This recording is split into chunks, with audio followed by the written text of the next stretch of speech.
নমস্কার, আমি কৃষ্ণ পাত্র। আপনি কি নায়ক সিনেমা দেখেছেন? যদি আপনি নায়ক সিনেমা না দেখে থাকেন আর আপনি যদি বর্তমানে পশ্চিমবঙ্গের রাজনীতি নিয়ে আগ্রহী হন, তাহলে নায়ক সিনেমা অর্থাৎ একদিনের মুখ্যমন্ত্রী আর পশ্চিমবঙ্গের বর্তমান মুখ্যমন্ত্রী দুটোর মধ্যে খুব কমই আর কি বিভেদ বা প্রভাব দেখতে পাওয়া যাবে। একজন খুব বড় ধরনের আছেন যিনি হচ্ছেন রেবিজ কুমার। তার উদ্দেশ্য হচ্ছে বিভিন্ন বিষয়কে নিয়ে ক্রিটিক্স করা।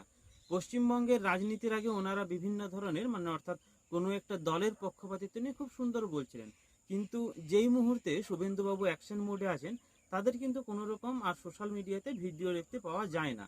প্রশ্নটা সেটা নয়, প্রশ্নটা হচ্ছে আমাদের পশ্চিমবঙ্গবাসী সাধারণত আম জনতার জন্য এই সরকার কতটা কি কাজ করেছে বা কতটা কি অ্যাকশন মোডে। দেখুন, এই মুহূর্তে শুভেন্দুবাবু যা কাজ করছেন তার জন্য ওনাকে সত্যি স্যালুট। আসলে উনি এই স্যালুটটা আসলে আমাদের যে ভালোবাসা বা আন্তরিকতা কৃতজ্ঞতা সেটা কতদিন বজায় রাখতে পারেন, এটা কিন্তু পশ্চিমবঙ্গের কাছে বাসীর কাছে একটা বড় প্রশ্ন। নতুন সরকার আসে এই ধরনের প্রতিশ্রুতি দিয়ে, সেটা নিয়ে কোনো রকম দ্বিমত বা দ্বিধা আমাদের কারণ নেই, কিন্তু তিনি আসার পরে যে ধরনের পদক্ষেপ নিয়েছেন, অর্থাৎ আরজি করের মতো ফাইলকে রিওপেন করেছেন।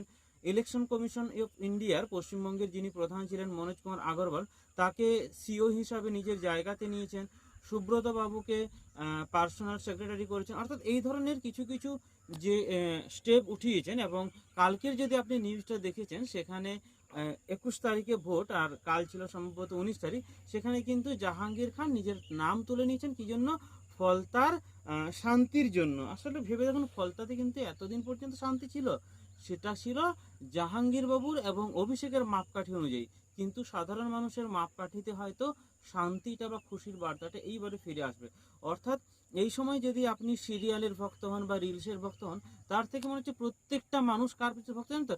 পশ্চিমবঙ্গের রাজনীতি নিয়ে, যারা পশ্চিমবঙ্গ নিয়ে দেখছেন আর কি। আচ্ছা, এই মুহূর্তে কি অ্যানাউন্স হচ্ছে, যেমন মেয়েদের জন্য যে 1 জুন থেকে যে ইলেকট্রিক বাস অর্থাৎ সম্পূর্ণ রকম সরকারি বাস সেবা ফ্রি করা হয়েছে, এবং তার জন্য প্রায় সরকার জানিয়েছে যে 5,000 নতুন বাস কেনা হবে। আসলে এই ধরনের যে জনমুখী প্রকল্পগুলো, সেগুলো আমাদের পক্ষে কতটা বাস্তবায়ন হচ্ছে দেখুন। কাগজ কলমে কাজ করা আর খাতায় কলমে দুটোর মধ্যে কিন্তু পার্থক্য আছে। এবারে দেখা যাক এই কাজটা আগামী দিনে কতটা সফল হয়। এবারে নিশ্চয়ই আপনি আপনার মতামত জানাবেন। নমস্কার।